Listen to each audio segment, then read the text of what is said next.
할렐루야.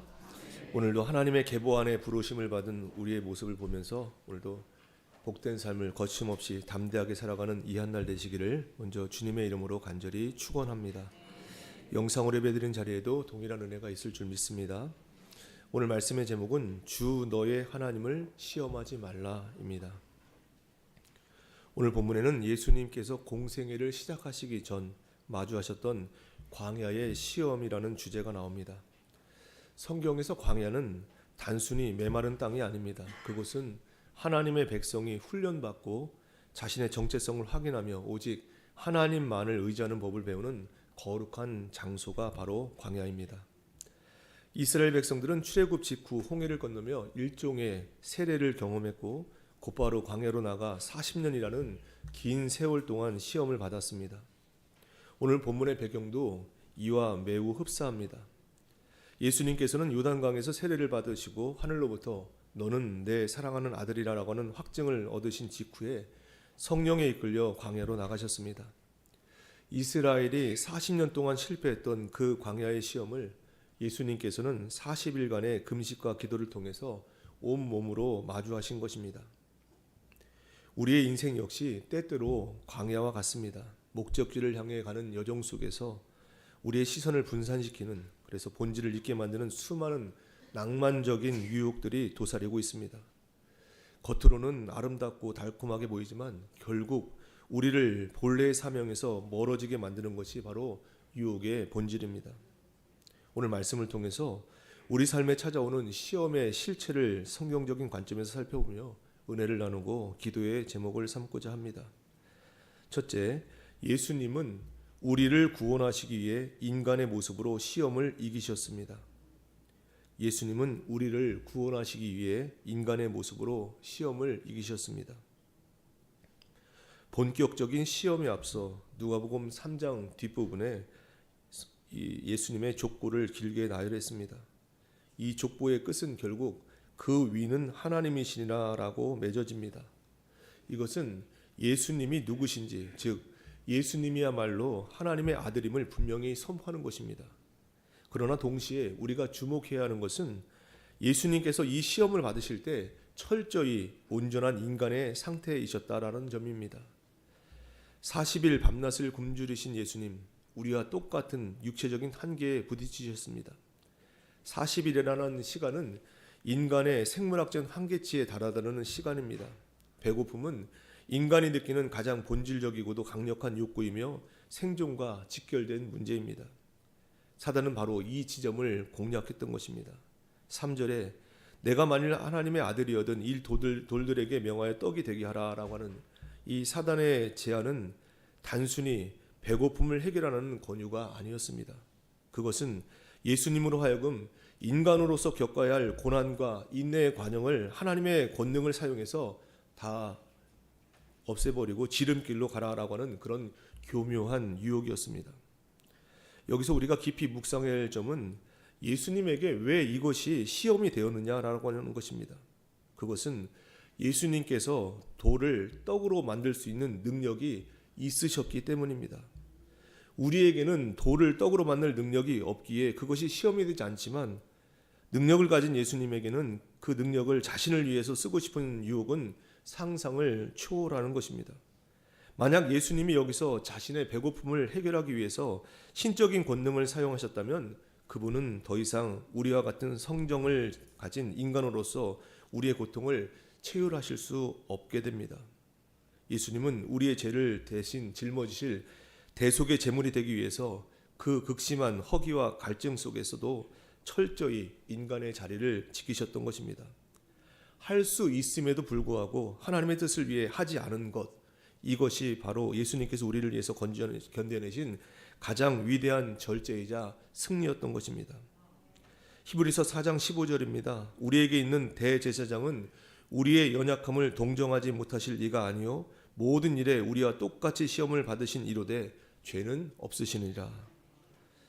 오늘도 예수님처럼 절제를 통한 승리의 삶을 살아가는 우리의 모습이 되기를 간절히 원합니다. 둘째, 쉬운 길의 유혹을 거부해야 합니다.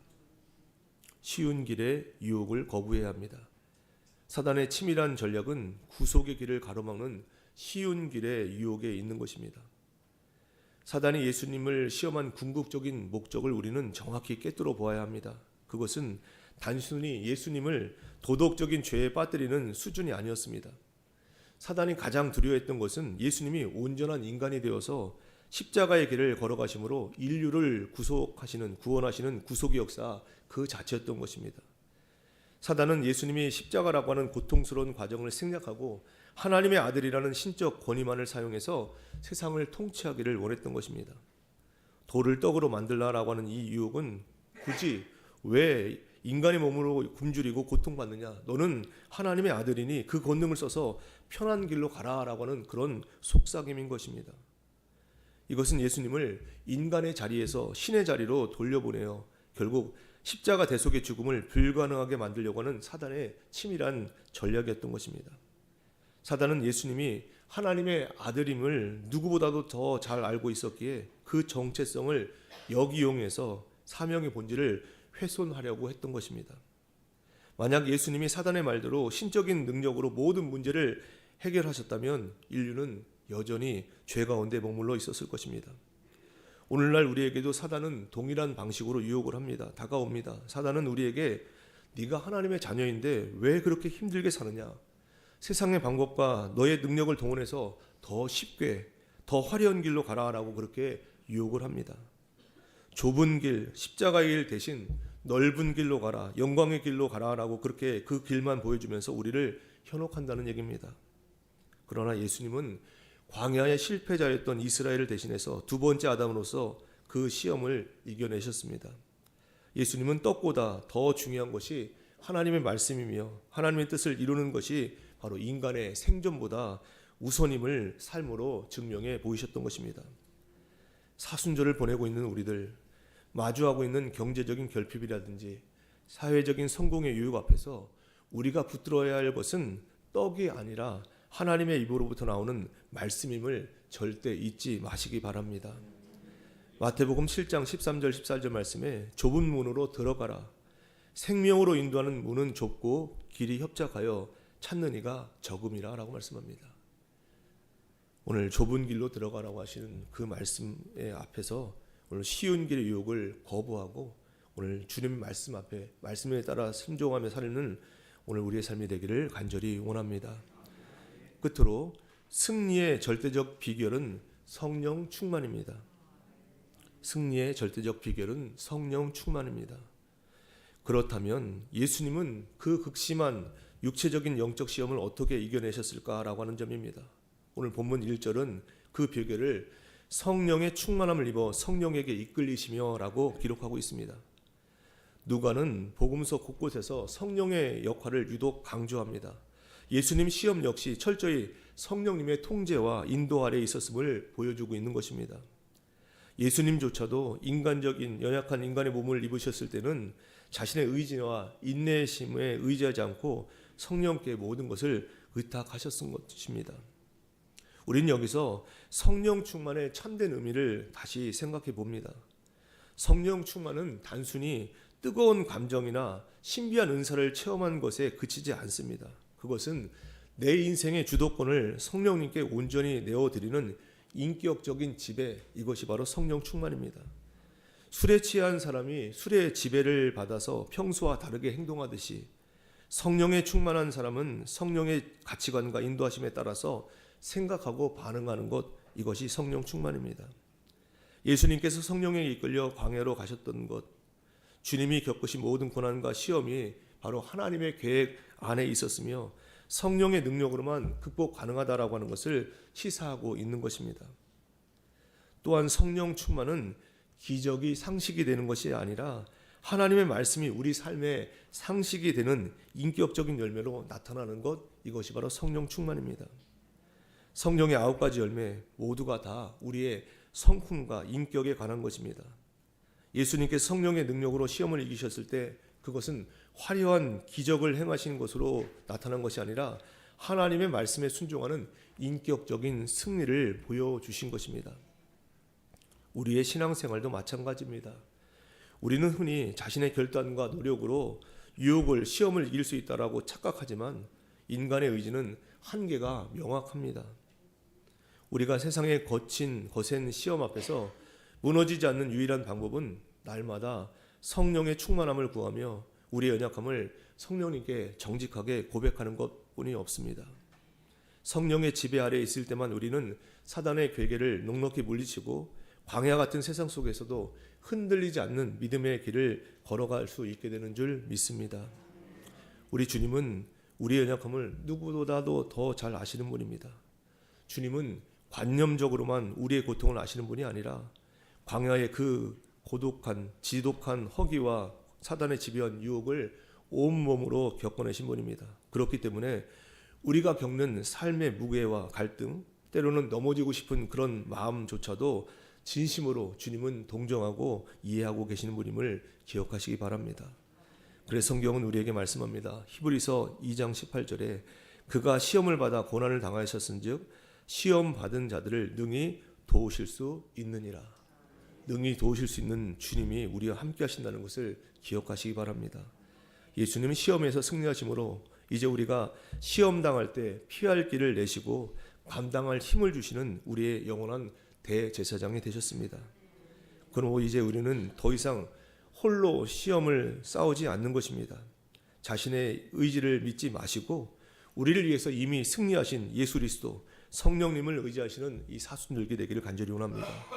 사순절을 보내면서 때를 따라 돕는 은혜를 얻기 위해서 은혜 보좌 앞으로 담대히 나가십시오. 그것이 바로 새벽제단 되기를 원합니다.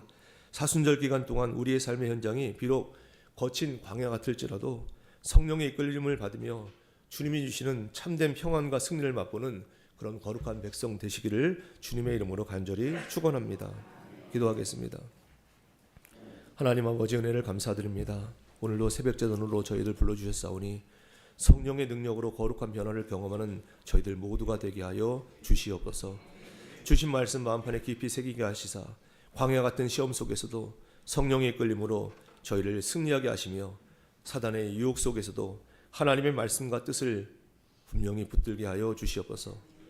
주님 앞에 나오며 감사함으로 각종 예물 성별해 드린 손길이 있사오니 기뻐 받아 주옵시며 모든 어려운 상황을 압도하는 영적 기품이 넘쳐나는 복된 인생 되게 하여 주시옵소서.